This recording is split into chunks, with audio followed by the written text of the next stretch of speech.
indicate he's got a piece of it as well. And both these fighters looking to get going quickly. Heathen going for the takedown and secures it up against the cage. Well, and Heathen mentioned that he knows that Corey Atkinson's ground game is effective. So it was a nice takedown off of the leg kick, but some good active defense and a nice pass here by Denny Heathen. He's now in a mount position, and let's see what he's able to do from here.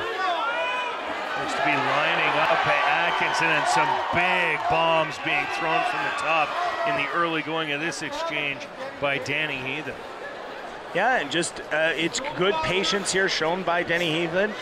He's not rushing. He's making sure that he's placing his shots and picking them, trying to control that wrist to be able to create some separation. But good job here by Corey Atkinson trying to actively defend, and a nice turn through there. And now he's got him in a bit of a head and arm position like you would see in a regular little wrestling match. Yeah, nice move using the cage to spring off and create the sweep to get Heathen off of him. And still looking for an opening. Heathen still has his back and now manages to work back on top. Atkinson's found himself in a little trouble here and looking for the rear naked choke and the finish. Although I believe there's an arm in there right now, Jeremy. But looking to finish it off early here in round number 1 is Heathen. Yeah, and being able to threaten something, open something else up. It's the age-old thing of martial arts, which is do something so that your opponent reacts to it, so that you can do something else so your opponent reacts to it, and it's a continuity. And good job by Denny Heathen as he slips in for the rear naked choke, which opens up Corey Atkinson for some strikes. And now back in a mount position is Denny Heathen. Doing a good job so far in this exchange, though. Corey Atkinson holding down Heathen so he's not able to do much damage. Mark Aparicio looking on, and could be a matter of time before he stands him up, despite the fact he's in the mount. If he doesn't get anything done, he might find himself back on his feet. Well, the referees try not to do it if a mount position, just because it is so dominant. And great wall walk there by Corey Atkinson, now in the guard. He's on top, and great jiu-jitsu defense being shown here by Atkinson. Yeah, another wall walk off the to create a sweep and get his opponent back on the bottom. However, unable to do anything from this position so far, and really had trouble with it the last time as well. And just 10 seconds remaining now in round number 1 as Denny Heathen finds himself holding on to Corey Atkinson, trying to prevent any damage. Couple of slams there, and that is the end of the first round.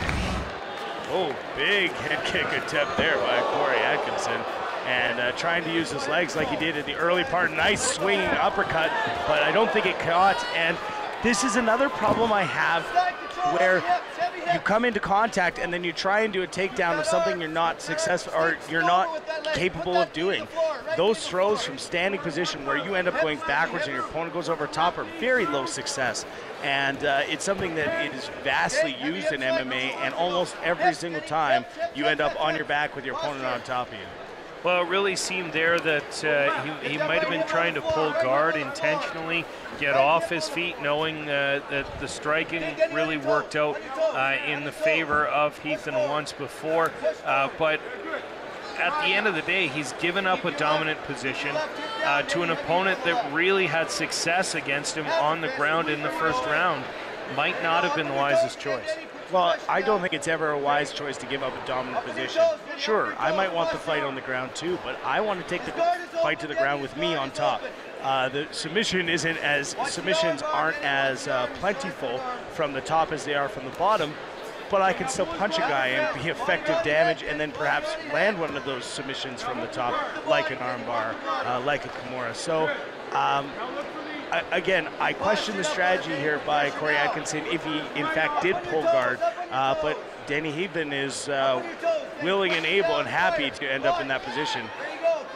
Heathen trying to posture up, Atkinson trying to roll out of it, and does, and now gets Heathen's back, so it jumps on and tries to get as much as he can now, and he looks for an opening for a submission, probably a choke from this angle. Yeah, it's more important that you get your hooks in, and this is where you're seeing the problem right now, although they might switch to an armbar, and there it is. He's got him in an armbar, and we'll see here if Heathen can hold on.